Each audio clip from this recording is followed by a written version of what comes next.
ദൈവത്തിന്റെ സ്തുതി. ആലുവ തൃക്കുന്നത്ത് സെമിനാരിയെ സംബന്ധിച്ചുള്ള തർക്കം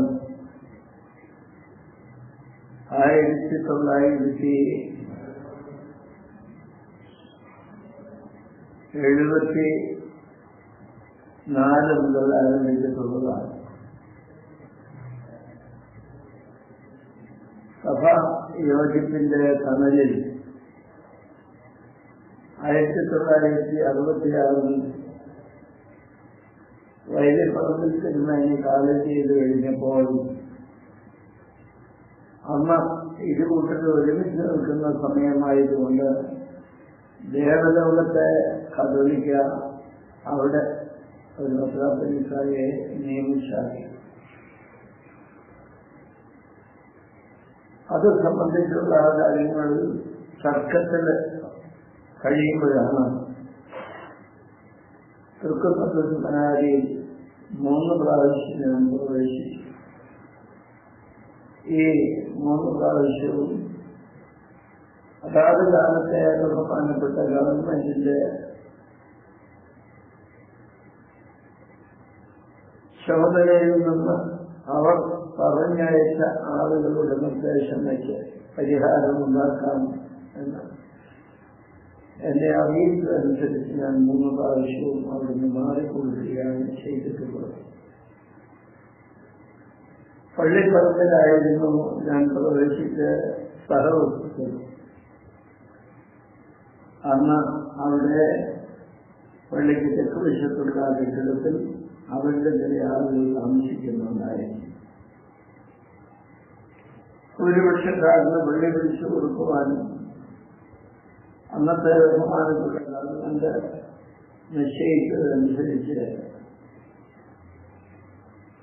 തൃക്കുന്നത്ത് സെമിനാരിയോട് ബന്ധപ്പെട്ട കാര്യങ്ങൾ വന്നപ്പോൾ തൽക്കാലത്തേക്ക് സഹിക്കണമെന്നും ക്ഷമിക്കണമെന്നും ആ കാലത്തെ ഭരണാധികാരികളോട് ആവശ്യപ്പെട്ടു. ഇപ്പോൾ കഴിഞ്ഞ 26-ാം തീയതിയിലത്തെ പെരുന്നാളും പരിപാടികളൊന്ന് ശാന്തമായിട്ട് തീർന്നു കിട്ടണം, അതിന് സഹായിക്കണമെന്ന് ഇപ്പോഴത്തെ ആഭ്യന്തരമന്ത്രി ആവശ്യപ്പെട്ടു. അതനുസരിച്ച് ഞങ്ങൾ 25-ാം തീയതി പ്രവേശിക്കാൻ മാറ്റിവെച്ചു. ആലുവ തൃക്കുന്നത്ത് സെമിനാരിയെ സംബന്ധിച്ച് മെത്രാൻകക്ഷികൾക്കോ അവിടെ താമസിക്കുന്ന മെത്രാനോ എന്തെങ്കിലും അവകാശമുണ്ട് എന്നുള്ള രേഖകൾ സമർപ്പിക്കുകയും ആ രേഖ ഗവൺമെന്റ് നിശ്ചയിക്കുന്ന മധ്യസ്ഥന്മാര് സത്യമാണ് എന്ന് പറയുകയും എന്റെ ജനത്തെ അവകാശികളെ ബോധ്യപ്പെടുത്തുകയും ചെയ്താൽ ഞാൻ അവിടുന്ന് മാറിക്കൊടുക്കുവാനും ഒരുക്കമാണ്.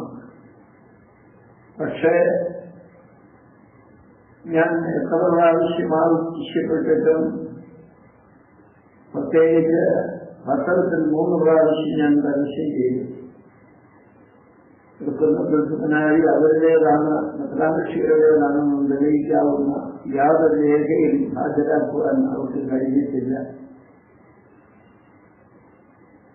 ഈ വർഷത്തെ പെരുന്നാൾ വന്നപ്പോൾ കലഹം കൂടാതെ തീരാൻ വേണ്ടി ഐശ്വര്യത്തിന് കീഴിൽ മെത്രാപ്പൊലീത്തയായി അംഗമാനത്തിന് വേണ്ടി വായിക്കപ്പെട്ട ബലഹീനായി ഞാൻ സകല രേഖകളും ശേഖരിച്ചു. വിശുദ്ധവായ ഗുണമുസ്തയിൽ അദ്ദേഹത്താൽ വാഴിക്കപ്പെടുന്ന മെത്രാപ്പൊലീത്തായ്ക്ക് മാത്രമാണ് അവിടെ താമസിക്കാനും ഭരിക്കാനും അവകാശമെന്ന് തെളിയിക്കുന്ന രേഖകളെല്ലാം കൂടി പത്രപരസ്യവും തുടങ്ങിയുള്ള കാര്യങ്ങളെല്ലാം വെളിപ്പെടുത്തിക്കൊണ്ട് ഈ സംസ്ഥാനത്തെ എല്ലാ മന്ത്രിമാർക്കും എല്ലാ MLA-മാർക്കും എറണാകുളം ജില്ലയിലെ ജില്ലാധികാരികൾ, പോലീസ് അധികാരികൾ തുടങ്ങിയവർക്കെല്ലാം ഒരു ഫയല് സമർപ്പിച്ചിരുന്നു.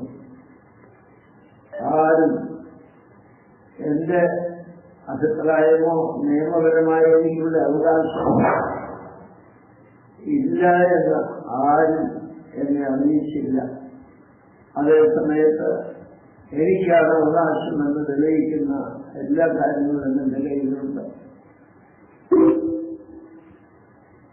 ഇത് കയ്യിൽ വെച്ചുകൊണ്ടാണ് ഞാൻ മുൻപോട്ട് നീങ്ങിയത്. ഈ വർഷത്തെ പെരുന്നാളിന് താൽക്കാലിക ക്രമീകരണം കോടതി ചെയ്തിരിക്കുന്നതനുസരിച്ച് ഞങ്ങൾക്കുള്ള 4 മണിക്കൂറിന്റെ ഒടുവിലത്തെ സമയം തികച്ചുകൾ ആവശ്യപ്പെട്ടതനുസരിച്ച് ഞാനും എന്റെ കൂടെയുള്ള തിരുമേനിമാരും ഖബറിൽ പോയി പ്രാർത്ഥിക്കുവാനായിരിക്കുന്നു. ഇടയ്ക്ക് വെച്ച് പോലീസ് അനധികൃതമായി ഞങ്ങളെ തടഞ്ഞു നിർത്തി ഉടുപ്പഴിച്ച് പരിശോധിക്കണമെന്നാവശ്യപ്പെട്ടു. ഞാൻ കലഹത്തിനൊന്നുമില്ല, ഞാൻ മടങ്ങി പോകുന്നു. അത് കഴിഞ്ഞ കൊല്ലത്തേതുപോലെ വീണ്ടും ആക്ഷേപിക്കാനുള്ള ഒരു രീതിയാണ്. ഞങ്ങൾക്കവിടെ അവകാശമില്ല, ആരുടെയൊക്കെയോ പരിശോധനയ്ക്ക് വിധേയമായിട്ട് അവിടെ പ്രവേശിക്കാൻ പറ്റുകയുള്ളൂ എന്ന് വരുത്തിക്കൂട്ടാനുള്ള ഒരു ശ്രമമായിട്ടാണ് എനിക്ക് തോന്നിയത്. മടങ്ങി വന്നിട്ട് ബഹുമാനപ്പെട്ട കേന്ദ്രമന്ത്രിയുടെ വാക്ക് കേട്ട് ഒരാഴ്ച ക്ഷമിച്ച് കാത്തിരുന്നു. അതിനുശേഷമാണ് ജനുവരി മാസം 31-ാം തീയതി അസ്തമിച്ച് ബലഹീനായാലും വർഷക്കാരും ജനങ്ങൾ 225 പേരടങ്ങുന്ന വിശ്വാസികളുടെ ഒരു സമൂഹം അവിടെ പ്രവേശിച്ചു. ഈ വട്ടം കൂട്ടിയും വാരിക്കൂട്ടിയും ഓരോന്ന് പറയുന്നതല്ലാതെ പ്രഹർഷികൾക്ക് ഉടമസ്ഥാവകാശമുണ്ട് എന്ന് തെളിയിക്കുന്ന ഒരു രേഖയിൽ നിന്നുവരെയും അവർക്ക് വെളിപ്പെടുത്താൻ കഴിഞ്ഞിട്ടില്ല, ഇനി കഴിയുകയില്ല. കയ്യേറ്റത്തിന്റെ സ്വഭാവം ഇവിടെ മാത്രമല്ല, എല്ലായിടത്തുമുള്ളതാണ്. തൃശ്ശൂരിലെ പ്രധാനം താമസിക്കുന്നത് എല്ലാ സ്ഥലത്താണ്. അതാണ് എന്റെ കയ്യിലാണ്, സകല തെരുവുകളും എന്റെ കയ്യിലാണ്. എന്തുകൊണ്ട് പിന്നെ അത് കൈവശപ്പെടുത്തുന്നില്ല എന്നുള്ള ചോദ്യത്തിന് മറുപടി ഞാനൊരു മനുഷ്യനായതുകൊണ്ടാണ്. എന്റെ മനുഷ്യത്വത്തെ ചോദ്യം ചെയ്യാനോ അതിനെ ഇല്ലായ്മ ചെയ്യാനോ കേരളത്തിലൊരു നിയമമില്ല. അതിപ്പോഴത്തെ ഗവൺമെന്റ് എല്ലാ കാര്യത്തിലും അവരെ മാത്രം സഹായിച്ചുകൊണ്ടിരിക്കുകയാണ്. ഇത് നല്ലതല്ല, ഇത് സത്യവുമല്ല. ഗവൺമെന്റ് ചെയ്യേണ്ടത് നിയമജ്ഞന്മാരായ 4 പേരെ നിയമിച്ചിട്ട് അതിന്റെ ചെലവ് ഞങ്ങൾ കൊടുത്തുകൊള്ളാം. എനിക്ക് അവകാശമില്ല, അവർക്കാണ് അവകാശം എന്നുള്ള രേഖകൾ തെളിവ് സഹിതം കാണിക്കാറില്ല. മധ്യസ്ഥന്മാരുടെ മുമ്പിൽ വെച്ചിട്ട് എന്ത് ചെയ്യണമെന്ന് തീരുമാനിച്ചാൽ അവർ പറയുന്നത് കേൾക്കാൻ ഞാൻ തയ്യാറാണ്. പക്ഷേ ആരെങ്കിലും ഒറ്റവെച്ച് കാവൽക്കാരായിട്ട് താമസിക്കുന്നവർ അത് കൈവശപ്പെടുത്താനുള്ള ശ്രമം വൃഥാവാണ്. അത് ഈ ഭാരതത്തിൽ പ്രത്യേകിച്ച് ജനാധിപത്യ നാടായ കേരളത്തിൽ നിന്ന് സാധിക്കുകയില്ല. അനുവാദം മാത്രമല്ല, എവിടെയെല്ലാം കലഹങ്ങളുണ്ടോ അവിടെയൊക്കെ തെരഞ്ഞെടുപ്പ് നടത്തിയിട്ട് ജനാധിപത്യ മര്യാദ പാലിച്ച് ഇലക്ഷൻ നടത്തിയിട്ട് അവർക്ക് അവകാശപ്പെട്ടത് അവർക്കും ഞങ്ങൾക്ക് അവകാശപ്പെട്ടത് ഞങ്ങൾക്കും ഉണ്ടാകും. മലബാറിൽ 67 പള്ളികൾ ഭാഗിച്ചിരിക്കുന്നു. പ്രാദേശികരും ആവാസക്ഷികളും. അതാണ് മനുഷ്യത്വം, അതാണ് വ്യക്തിത്വം. എന്നാൽ ഇവിടെ സിദ്ധാന്തം കൊണ്ട് സമ്പത്തിനെ കുറിച്ചുള്ള അനുഭവമുണ്ട്.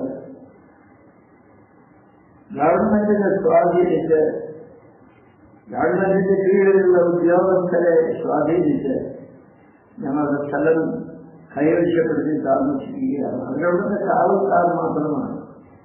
കാവൽക്കാരെന്നുള്ള നിലയിലോ അല്ലാത്ത ഒരു വിഭാഗമെന്നുള്ള നിലയിലോ അവർക്ക് ഏതെങ്കിലും അവകാശമോ ഭോഗമോ കൊടുക്കേണ്ടതാണെന്ന് മധ്യസ്ഥന്മാർ നിശ്ചയിച്ചാൽ അത് ചെയ്യാൻ ഞങ്ങൾ ഒരുക്കമാണ്. പക്ഷേ ഒരു കാര്യം ബഹുമാനപ്പെട്ട ഗവൺമെന്റ് ചെയ്യാവുന്ന ഏറ്റവും വലിയ പാതകമാണ്. ഇരുകൂട്ടരും അതുവരെയും തർക്കം ചെയ്യുന്നതുവരെയും ഇവിടെ ആരാധന നടത്തട്ടെ, രണ്ടു കൂട്ടരും ആരാധിക്കട്ടെ. സമയം വെച്ച് ആരാധന നടത്തുന്ന പള്ളികൾ എത്രയെന്ന് പെരുമ്പാവൂർ പള്ളി അങ്ങനെയാണല്ലോ. അപ്പോൾ ഗവൺമെന്റ് അവരെ മാത്രം സഹായിക്കുകയാണിപ്പോൾ. അത് നശിച്ചു പോവുകയാണ്. നശിച്ചു പോകുന്നതുകൊണ്ട് അവർക്കൊന്നുമില്ല. എനിക്ക് നഷ്ടമാണ്. ഞാനത് അനുവദിക്കുകയില്ല. ഞാൻ അങ്ങനെ എന്റെ അവകാശത്തിൽപ്പെട്ടത് നശിച്ചു പോകുന്നത് കണ്ടിരിക്കുന്നത് മനുഷ്യത്വമല്ല, ക്രിസ്തീയത്വവുമല്ല. ഒരു തർക്കമുണ്ടായാൽ അതിന് പരിഹാരം മധ്യസ്ഥന്മാർ പറയുന്നത് കേൾക്കുക. 2001 സുപ്രീം കോടതി പറഞ്ഞു ഇനിയൊരു 2000 കൊല്ലം നിങ്ങൾ കേസ് പറഞ്ഞാൽ അത് തീരുകയില്ല. അതുകൊണ്ട് കോടതിക്ക് പുറത്തു വെച്ച് പറഞ്ഞു തീർക്കണം. 2010 കേരള ഹൈക്കോടതി പറഞ്ഞു അതേ വാചകം തന്നെ നിങ്ങൾ കോടതിക്ക് പുറത്തു വെച്ച് തീർക്കണം.